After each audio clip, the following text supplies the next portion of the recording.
Egan Bernal llegó a la etapa 9 del Giro de Italia 2021 a revalidar su imagen de ciclista de 3 semanas que ganó al llevarse el Tour de Francia 2019. Después de un 2020 complicado, donde se retiró del Tour, intentó defender el título, pero la espalda no quiso acompañarlo en aquella alegría. Aquel 16 de mayo de 2021, Egan estaba a 5 segundos de Remco Evenepoel, uno de los ciclistas más regulares a lo largo de las 8 etapas pasadas. No había enormes ventajas, pero faltaban las etapas principales. Aquella etapa 9 era una de esas definitorias. La jornada transcurrió como estamos acostumbrados, con los equipos invitados intentando reventar el pelotón y mostrar sus camisetas en la tele. Mientras tanto, uno que otro equipo grande con viveza iba enviando fichas delante. Se construyó una fuga grande después de 70 cansinos kilómetros, donde solo se veían ataques y ataques. Un pelotón nervioso en el cual los ciclistas cuentan las piezas de los demás equipos para que no se le escape uno importante. El cansancio del grupo los dejó que se alejasen a más de 3 minutos.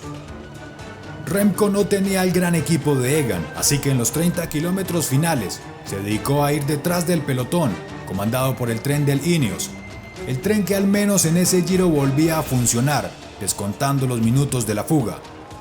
Ellos querían de una vez por todas llevar a su líder lo más cerca del rosa posible. Los osados navegantes entre el pelotón y el sueño de la etapa se fueron desgranando. No compartieron la idea del trabajo en equipo y poco a poco el pelotón se los tragó en los kilómetros finales. El Ineos hizo una tarea impecable después de más de 150 kilómetros. Gianni Moscon fue el último en poner a Egan Bernal en la parte de delante, en el último kilómetro de tierra y polvo, que se hacía casi imposible el pedaleo. Los fugados sobrevivieron con una cuota del Jumbo y otra del AG2R. Parecía que se podrían disputar la etapa y que aquel sueño no era utópico. Remco sí sobrevivió hasta llegar el último kilómetro. Aún no se podía tachar de la lista de favoritos al belga. La escalada a aquel Campo Felice era un reguero de ciclistas de varios equipos, algunos de la fuga, otros del pelotón, la mayoría reventados por el paso de los gallos que buscaban el rosa. En un instante Vlasov intentó irse, pero Egan se puso a rueda. El trabajo y la ambición del Ineos no iba a ser en vano. A unos 600 metros el colombiano hizo lo que había ido a hacer al Giro: ganar. Sprintó, como si fuese en una bicicleta de montaña. El cambio en algún momento no sincronizó con el ritmo de sus piernas, pero eso no supuso nada después de tan brutal ataque.